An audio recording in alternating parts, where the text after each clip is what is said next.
பழனியில் உல்லாசத்திற்கு அழைத்து பணம், செல்போனை பறித்ததாக 2 பெண்கள் உள்ளிட்ட 5 பேரை போலீசார் கைது செய்தனர். திண்டுக்கல் மாவட்டம் பழனி காவல் நிலையத்தில் ரமேஷ் என்பவர் அளித்திருந்த புகாரில் 2 பெண்கள் தன்னை தங்கும் விடுதிக்கு உல்லாசத்திற்கு அழைத்ததாகவும் அங்கு 3 ஆண்களுடன் சேர்ந்து வீடியோ எடுத்து கத்தியை காட்டி மிரட்டி பணம், செல்போனை பறித்து கொண்டதாகவும் தெரிவித்திருந்தார்.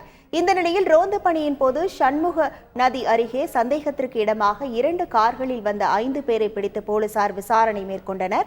அப்போது 2 பெண்கள் மற்றும் 3 ஆண்கள் அடங்கிய அந்த கும்பல் ரமேஷிடம் பணம் பறித்ததும் கொடைக்கானலிலிருந்து கார்களை திருடி வந்ததும் தெரியவந்தது.